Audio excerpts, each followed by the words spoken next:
Assalamualaikum warahmatullahi wabarakatuh. Halo teman-teman semua, saya Nidia Paramesti, absen 26. Di sini, saya akan mewakili kelompok 1 untuk mempresentasikan bab 1 tentang munculnya aliran kalam dalam peristiwa tahkim.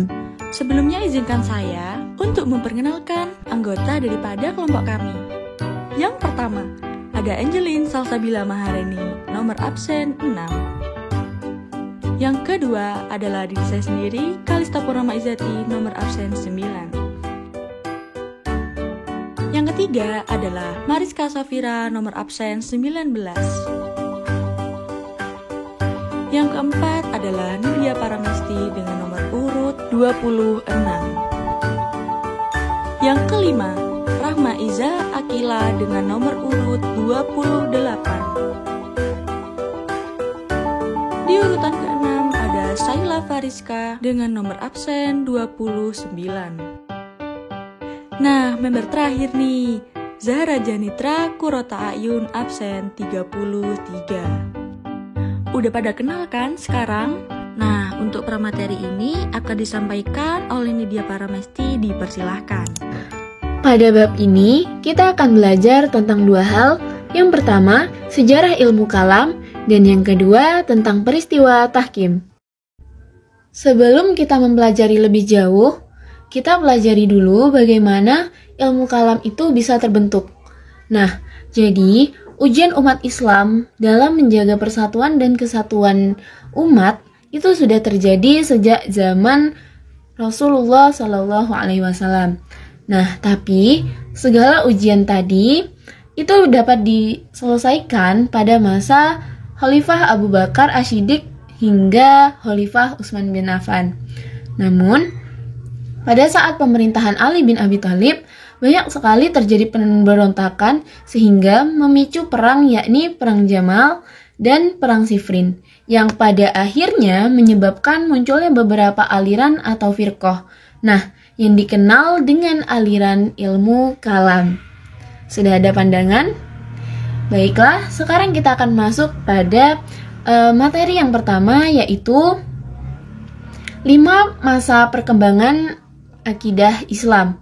Jadi, yang pertama, akidah Islam pada masa Nabi Muhammad SAW.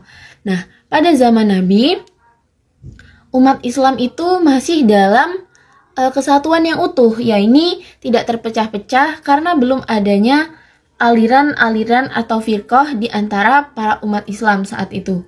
Jadi, Rasulullah melarang para sahabat untuk memperdebatkan hal-hal yang dapat menyebabkan perpecahan atau perselisihan antar sesama muslim. Nah, jika dahulu sahabat merasa ragu atau merasa belum paham dengan hukum-hukum atau dengan persoalan-persoalan Islam, biasanya sahabat itu langsung datang menemui Rasulullah dan diselesaikan secara langsung oleh Rasulullah, sehingga sahabat langsung paham tanpa adanya kesalahpahaman. Jadi bisa kita ambil sebuah kesimpulan bahwa perkembangan akidah pada masa Nabi Muhammad SAW itu sifatnya adalah monopolitik, di mana hanya ada satu bentuk ajaran tanpa perbedaan dan persanggahan dari para sahabat. Ketika itu, para sahabat mendatangi Rasulullah bukan untuk memperdebatkan ajaran yang dibawa Nabi, melainkan untuk menanyakan hal-hal yang belum mereka pahami. Allah juga bersabda dalam Quran surat Al-Anfal yang artinya, taatlah kepada Allah dan Rasul-Nya, dan janganlah kamu berbantah-bantahan yang menyebabkan kamu menjadi gentar dan hilang kekuatanmu, dan bersabarlah. Sesungguhnya Allah bersama orang-orang yang sabar. Allah juga memberikan contoh tentang umat-umat sebelumnya yang bercerai-berai karena akibat ulah mereka sendiri. Nah, Allah berfirman dalam surat Al-Maidah ayat 14 yang artinya, dan di antara orang-orang yang mengatakan sesungguhnya kami ini orang-orang Nasrani, Ada yang telah kami ambil perjanjian mereka melupakan sebagian dari peringatannya itu, sehingga kami timbulkan permusuhan dan kebencian di antara mereka sampai hari kiamat. Jadi, secara tidak langsung dari kedua dalil di atas sangat terlihat sekali bagaimana fungsi akidah saat itu yang bersifat monopolitik di zaman Nabi. Nah, dengan akidah yang bersifat monopolitik itu tadi, akhirnya para sahabat itu percaya dan yakin bahwa hanya ada satu bentuk ajaran tanpa ada perbedaan dan persanggahan dari Nabi. Karena mereka sangat yakin bahwa ajaran yang dibawa oleh Rasulullah SAW itu benar adanya dan dapat dibuktikan secara langsung. Jadi, perpecahan di antara sesama kaum Islam itu terjadi setelah Rasulullah wafat, di mana bisa kita ketahui bahwa saat Nabi Muhammad wafat, para kaum muslim dan para sahabat itu berkumpul di Saqifah Bani Sa'diyah untuk merundingkan siapa orang yang pantas dalam menggantikan kepemimpinan Nabi berikutnya. Nah, namun dalam situasi tersebut akhirnya mereka menemukan keputusan bahwa Abu Bakarlah yang pantas untuk menggantikan kepemimpinan Nabi Muhammad bagi umat Islam di tahun-tahun berikutnya. Jadi, setelah Rasulullah wafat, sejarah tentang ilmu kalam ini berlanjut pada akidah di masa Khulafah Ur-Rasyidin. Pada masa pemerintahan Abu Bakar dan Umar bin Khattab, persatuan umat Islam masih bisa dipertahankan. Nah, biarpun pada awalnya itu sempat terjadi banyak masalah seperti nabi palsu dan keengganan sebagian umat Islam untuk membayar zakat, namun semua itu dapat diatasi oleh Abu Bakar As-Siddiq. Perpecahan umat Islam mulai muncul pada akhir masa pemerintahan Utsman bin Affan, yaitu saat beliau melakukan sebuah reformasi di bidang administratur pemerintahan. Kebijakan yang diambil oleh Khalifah Utsman berdampak pada situasi politik yang tidak stabil. Nah, situasi politik yang tidak stabil ini menyebabkan terbunuhnya Khalifah Utsman bin Affan. Peristiwa yang menyedihkan dalam sejarah Islam ini dikenal dengan istilah Al-Fitnah Al-Kubro, yang berarti fitnah besar. Peristiwa ini dianggap sebagai pangkal atau awal munculnya firqah-firqah di dalam Islam. Pertikaian sesama umat Islam semakin membesar dengan terjadinya Perang Jamal antara Ali bin Abi Thalib dengan Aisyah dan terjadinya Perang Siffin antara Khalifah Ali bin Abi Thalib melawan Muawiyah bin Abu Sufyan. Upaya damai untuk Perang Siffin ditempuh dengan sebuah perundingan atau tahkim yang justru membuat umat Islam semakin terpecah menjadi beberapa golongan. Golongan-golongan tersebut diantaranya yang pertama adalah golongan Syiah, yaitu kelompok yang tetap setia terhadap Ali bin Abi Thalib. Yang kedua adalah kelompok Khawarij. Nah, golongan ini adalah golongan yang memisahkan diri dari pasukan Ali bin Abi Thalib atau dari kelompok Syiah. Kemudian, yang ketiga adalah kelompok Muawiyah, yaitu golongan pendukung Muawiyah bin Abu Sufyan. Jadi, poin yang bisa kita ambil dari peristiwa akidah pada masa kepemimpinan Khulafa Ur-Rasyidin yaitu persatuan umat Islam pada masa pemerintahan Abu Bakar As-Siddiq dan Umar bin Khattab.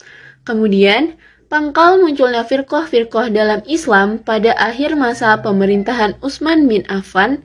Dan yang ketiga, terjadinya perang pada masa pemerintahan Ali bin Abi Thalib dan peristiwa tahkim adalah pencetus lahirnya firqah. Sejarah yang berikutnya adalah akidah pada masa Bani Umayyah. Perdebatan di bidang akidah sudah sangatlah tajam. Hal ini dikarenakan kedaulatan Islam sudah mulai kokoh dan pengaruh para mu'alaf yang membawa pikiran dan keyakinan sebelumnya juga menjadi faktor perkembangan pemikiran kalam.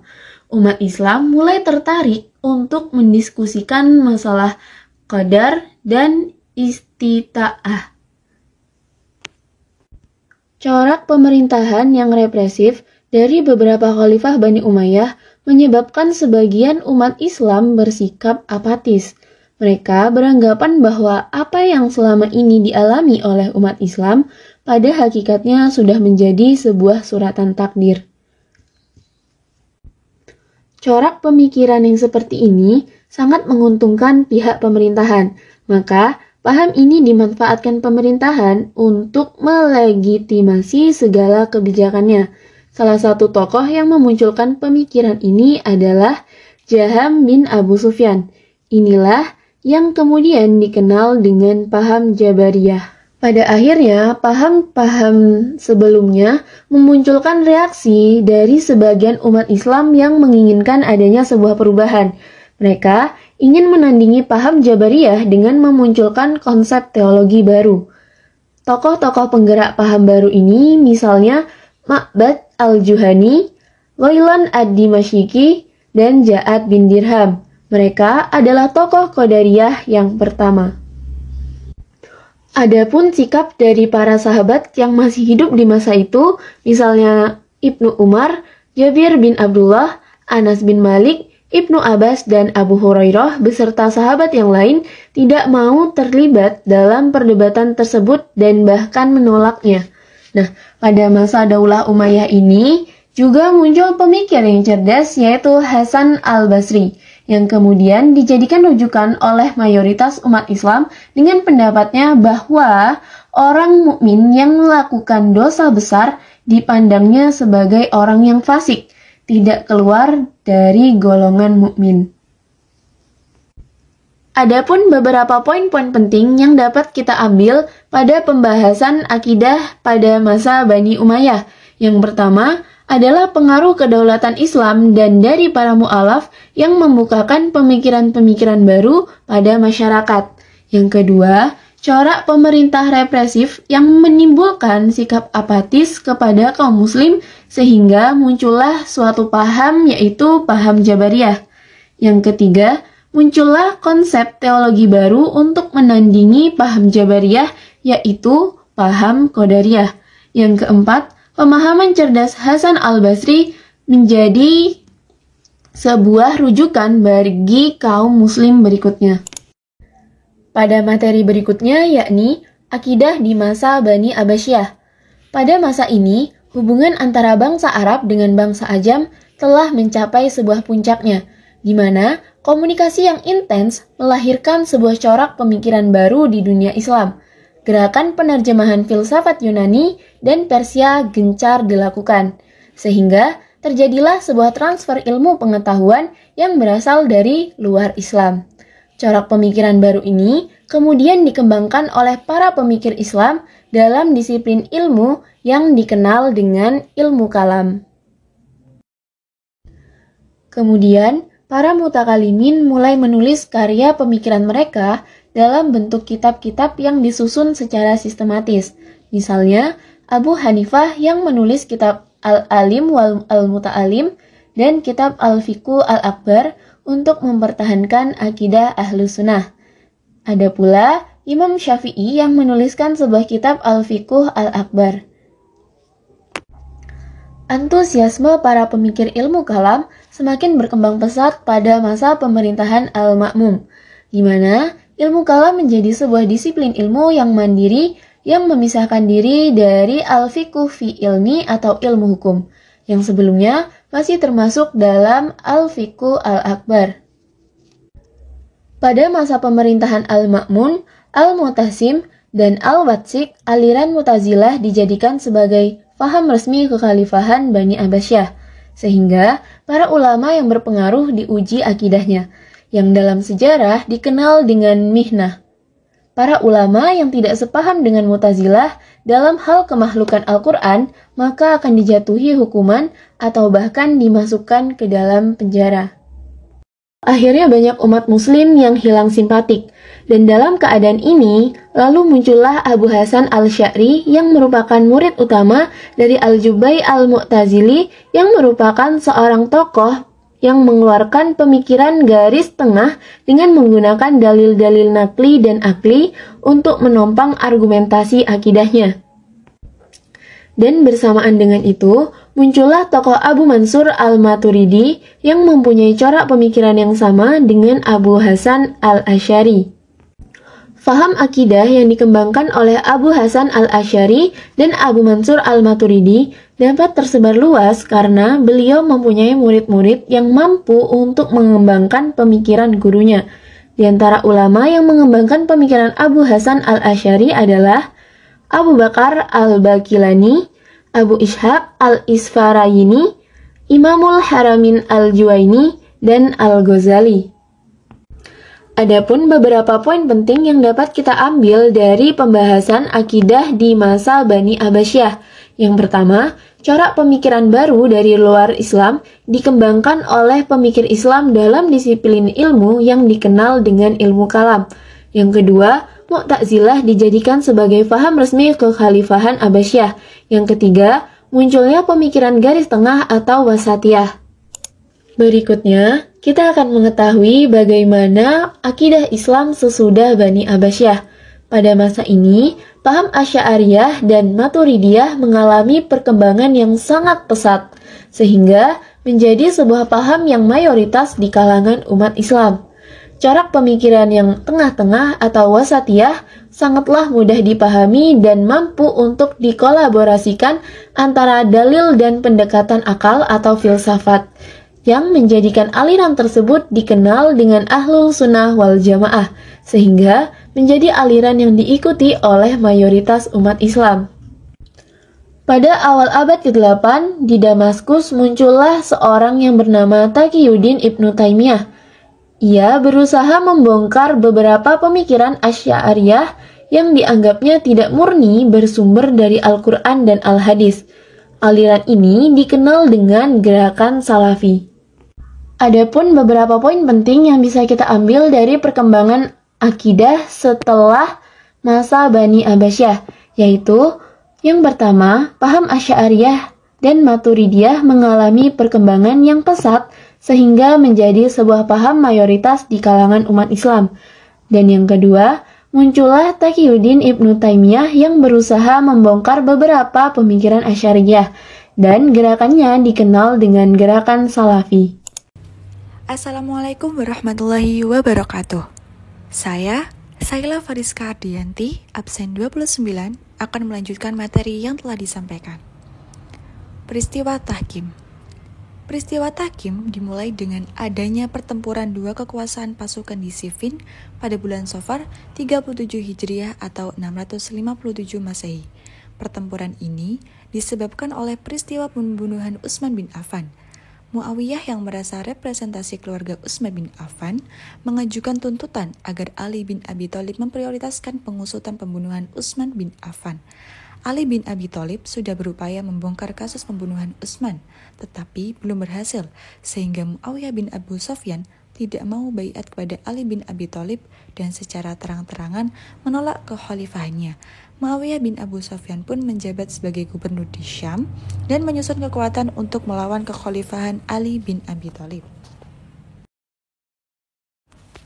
Dalam pertempuran di Siffin, pasukan Ali bin Abi Thalib hampir mencapai kemenangan, sehingga Amr bin As dari pihak Muawiyah yang merasa pasukannya menuju kepada kekalahan, mengajukan usul supaya diadakan perundingan. Akhirnya, Ali bin Abi Thalib menerima ajakan damai tersebut setelah didesak oleh sebagian pasukannya.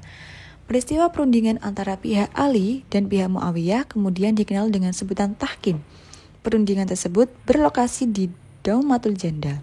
Delegasi Ali bin Abi Thalib dipimpin oleh Abu Musa al-Asy'ari dan delegasi Muawiyah dipimpin oleh Amr bin As dengan masing-masing delegasi berjumlah 400 orang. Namun sebagian riwayat mengatakan 100 orang. Maka tercapailah suatu kesepakatan untuk meredakan pertikaian mereka. Ali bin Abi Thalib dan Muawiyah harus diturunkan dari jabatannya. Amr bin As meminta kepada Abu Musa al-Asy'ari untuk menyampaikan hasil kesepakatan terlebih dahulu dengan alasan untuk menghormati Abu Musa al-Asy'ari karena lebih dulu masuk Islam dan usianya pun lebih tua. Hal tersebut merupakan sebuah strategi untuk memenangkan diplomasi yang tidak diantisipasi oleh Abu Musa al-Asy'ari. Sebelum Abu Musa al-Asy'ari menyampaikan pidatonya, Ibnu Abbas, salah satu delegasi dari pihak Ali bin Abi Thalib, mencoba menasihati Abu Musa al-Asy'ari dengan mengatakan, Amr bin As telah menipumu. Janganlah bersedia menyampaikan hasil kesepakatan sebelum Amr bin As menyampaikan di depan seluruh delegasi. Namun, Abu Musa al-Asy'ari menolak permintaan Ibnu Abbas. Lalu, Abu Musa menyampaikan hasil perundingan tersebut tanpa mempunyai kecurigaan apapun kepada Amr bin As. Berpidatolah Abu Musa al-Asy'ari. Kami berdua mencapai suatu kesepakatan dan berdoa semoga Allah menjadikannya sebagai kesepakatan yang mendamaikan umat. Kami berdua telah mencapai kesepakatan yang kami nilai sebagai kesepakatan yang terbaik untuk umat, yaitu masing-masing dari kami berdua lebih dahulu akan mencopot Ali bin Abi Thalib dan Muawiyah dari jabatannya. Setelah itu, menyerahkan kepada umat Islam untuk memilih khalifah yang mereka sukai. Dengan ini, saya menyatakan telah mencopot Ali bin Abi Thalib sebagai khalifah. Lalu Amr bin As berkata, kalian telah mendengar sendiri Abu Musa al-Asy'ari telah mencopot Ali bin Abi Thalib dan saya sendiri juga ikut mencopotnya seperti yang dilakukan Abu Musa al-Asy'ari. Dengan demikian, dan mulai saat ini juga, saya nyatakan bahwa Muawiyah adalah khalifah pemimpin umat. Muawiyah adalah pelanjut kekuasaan Utsman bin Affan dan lebih berhak menggantikannya. Mendengar pernyataan Amr bin As tersebut, Ibnu Abbas langsung membentak Abu Musa al-Asy'ari yang menjawab, saya mau bilang apa lagi? Tidak ada yang bisa saya lakukan. Amr bin As telah menipuku dan mencacinya. Rencana tersebut direncanakan dengan baik sehingga Ibnu Muljam ditugaskan untuk membunuh Ali bin Abi Thalib di Kufah, Hajjaj bin Abdullah ditugaskan untuk membunuh Muawiyah di Damaskus, Amr bin Bakar ditugaskan untuk membunuh Amr bin As di Mesir. Namun yang berhasil dibunuh hanyalah Ali bin Abi Thalib.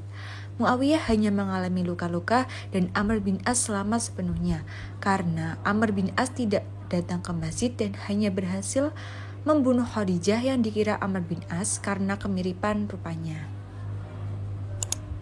Dampak dari peristiwa tahkim tersebut, maka umat Islam terpecah menjadi 3 faksi, yaitu yang pertama, kelompok yang tetap setia kepada Ali bin Abi Thalib yang kemudian menjadi embrio kelompok Syiah. Yang kedua, pecahan kelompok Ali bin Abi Thalib yang kemudian dikenal dengan sebutan Khawarij. Dan yang ketiga, kelompok yang mendukung Muawiyah bin Abu Sufyan. Aliran Khawarij merencanakan untuk membunuh Ali bin Abi Thalib, Muawiyah bin Abu Sufyan, dan Amr bin As. Hal tersebut terjadi karena adanya perdebatan persoalan politik dan teologi atau akidah. Mereka dinilai kafir karena telah mencampur adukan yang benar dan yang palsu. Oke, bagaimana teman-teman? Presentasi dari kelompok kami. Wah, pasti salah satu dari kalian tuh ada yang ngantuk ya, bosen gitu aja. Tapi ya apa-apa. Semoga ilmu yang kita sampaikan dapat bermanfaat bagi kita semua. Amin amin ya robbal alamin. Oh iya, sebelumnya kami mohon maaf sebesar-besarnya jika ada kekurangan kata atau kesalahan kata karena kita hanyalah manusia biasa yang tak luput dari kesalahan. Tanpa basa-basi, kurang lebihnya mohon maaf. Billahi taufiq wal hidayah. Wassalamualaikum warahmatullahi wabarakatuh.